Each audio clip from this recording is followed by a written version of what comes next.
After months of uncertainty, the cruise industry looks to return to the United States. Since March 2020, the industry has been dead in the water. Originally stopped with a voluntary pause scheduled for a month, and then backed up with a CDC no-sail order that proved far too optimistic. The CDC order alone was extended 3 separate times, while cruise lines have also pushed their own date of return. That's the bad news. The good news is that the public still has a strong appetite to cruise, and cruise lines have pulled out all the stops to return to sailing safely. The industry as a whole is instituting plans that will transform cruising and cruise ships to be potentially safer and healthier than ever before. In effect, while the danger of illness is still there, cruising could come out of this crisis better prepared for a return than any other form of travel. With that said, there's no doubt things will be very different whenever you do get on your next cruise. Here's what you should know and expect about the return of cruising.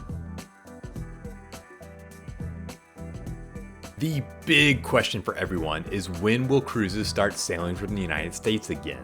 They've already begun back in Europe in limited capacity starting in August. Even there, they are not completely back to normal levels yet. In the US, as we record this, there's no definitive date set just yet. That said, it does look like the return could be in December for most lines, with MSC possibly returning in November. In its latest extension at the end of September, the CDC pushed their no-sail order out just 1 month until October 31st. Previous extensions had been much longer.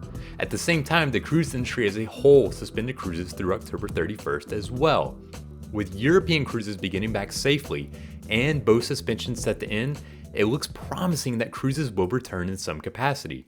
In fact, when recently asked, Carnival Corporation CEO Arnold Donald said, "Yes, we will be sailing sometime this year."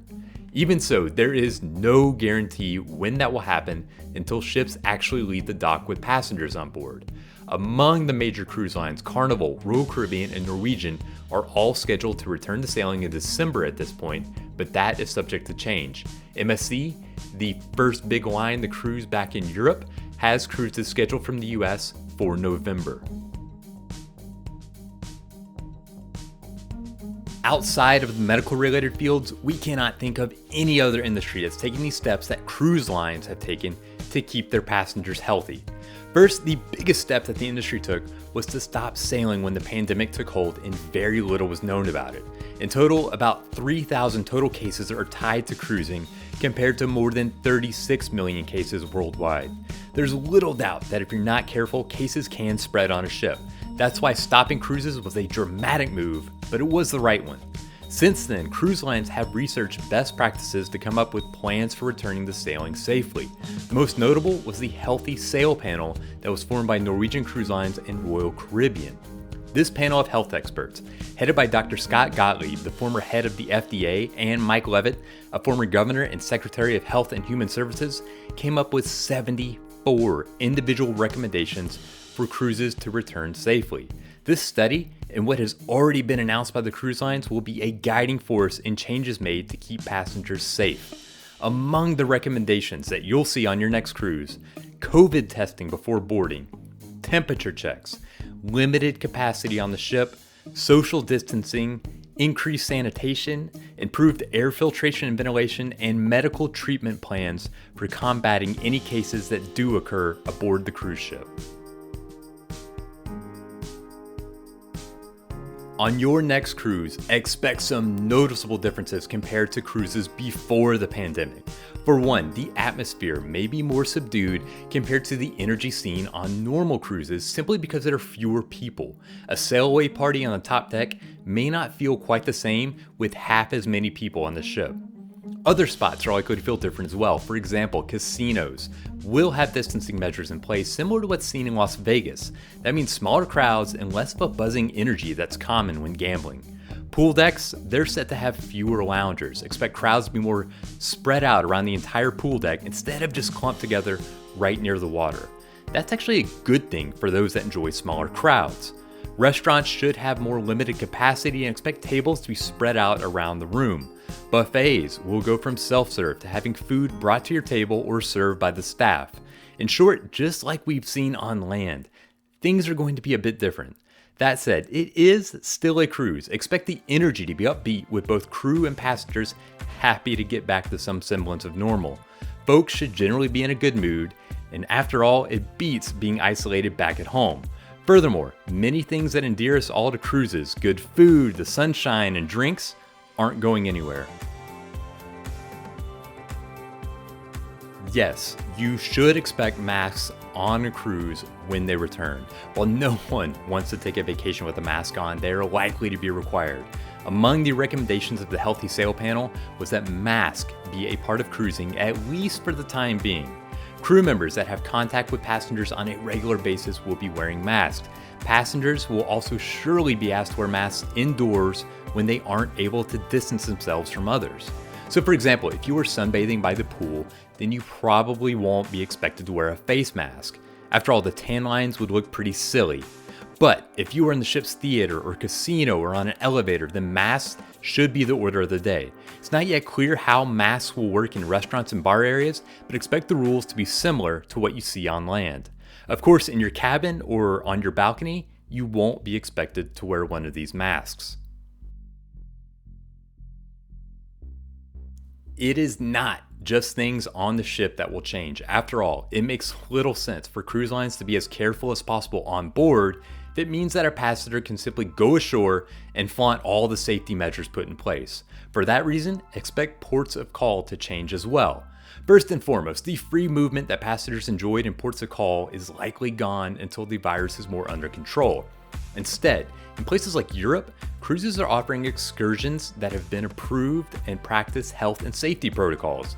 At least when cruises first start back from the US, it's being suggested that passengers not be allowed to simply head into port on their own. What's also likely is that ports of call will have their own screening procedures in place to put passengers at ease, but also to protect their own citizens. While each port will have their own rules and procedures in place, it wouldn't be a surprise to see things like temperature checks when debarking, or requirements that all people in a port area wear a face mask. Now, we all saw the pictures of cruise ships quarantined at the start of the pandemic. Frankly, it was so early in the crisis that no one, cruise lines or local health authorities, seemed quite sure what to do. In the case of some ships, passengers were kept on board and the number of cases actually grew. So what will happen now if someone comes down with a case of COVID on the ship? In this case, the CDC has asked the cruise lines to come up with plans to deal with outbreaks.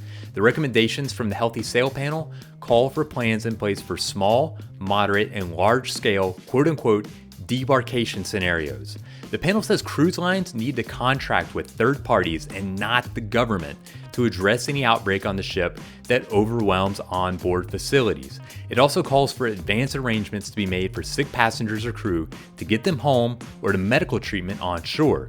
Commercial transportation shouldn't be used, and healthy and sick passengers should be kept separate. If there are a small number of cases, it seems those passengers or crew are going to be isolated and contact tracing performed on the ship. Larger outbreaks are more likely to mean the remainder of the cruise canceled and plans enacted to get sick passengers home outside of the normal channels. How this actually all works in practice is something that's not concrete just yet. Even so, it's likely the cruise lines will want to do anything they can to avoid having a situation where passengers are stuck in limbo waiting to get off the ship like we saw at the start of the pandemic. No one knows for certain how long the new way of cruising will be in place. Just like on land, it depends entirely on the virus. It seems clear that, at this point, COVID isn't going anywhere on its own. There are still tens of thousands of daily new cases and nearly 8,000 deaths, and that's only in the United States. It speaks nothing of the ports of call that cruise lines visit. Perhaps a vaccine will come quickly and knock down cases, in which case life and cruising can largely go back to normal. Even so, some of the less intrusive changes will likely be around permanently. Things like better air filtration, increased sanitation, and available cabins to isolate sick passengers don't have an impact on the enjoyability of the cruise and are good steps to keep people more healthy no matter the situation with the virus.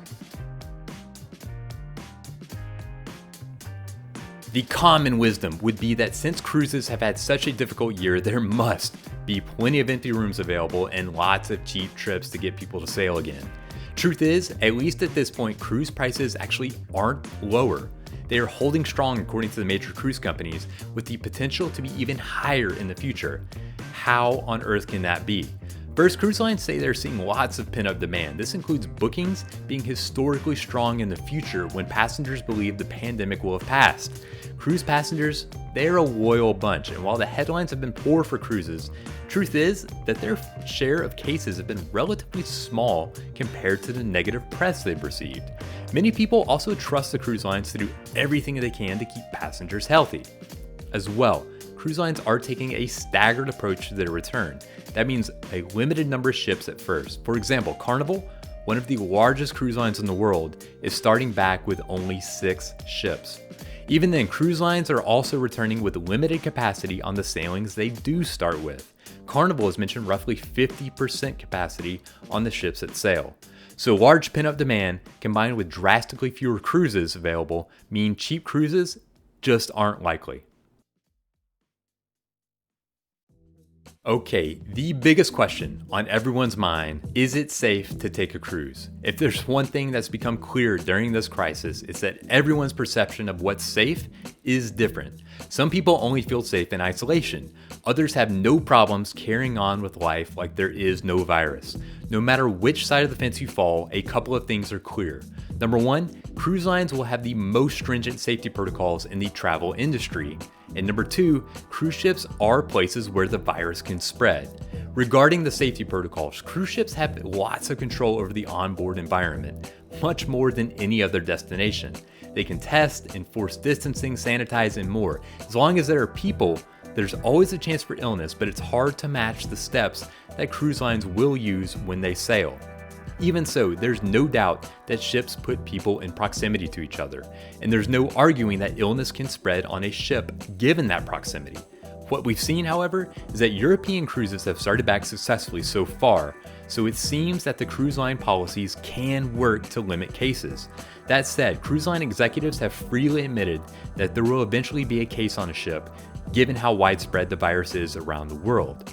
So is it safe to sail? Now, I'm not a doctor, but for people who are young and healthy and can take basic steps to isolate even if they get sick upon returning home, the risks seem moderate. Cruise lines will do their best to keep passengers healthy, but if something does happen, younger and healthy people have better outcomes. But if you or someone you associate with, like a family member, are more at risk, then it seems smarter to hold off on cruising until a vaccine is available to reduce the chances even more. Hope you have enjoyed this video and thank you for watching. Be sure to visit us for more at Cruzely.com, and until next time, happy sailing.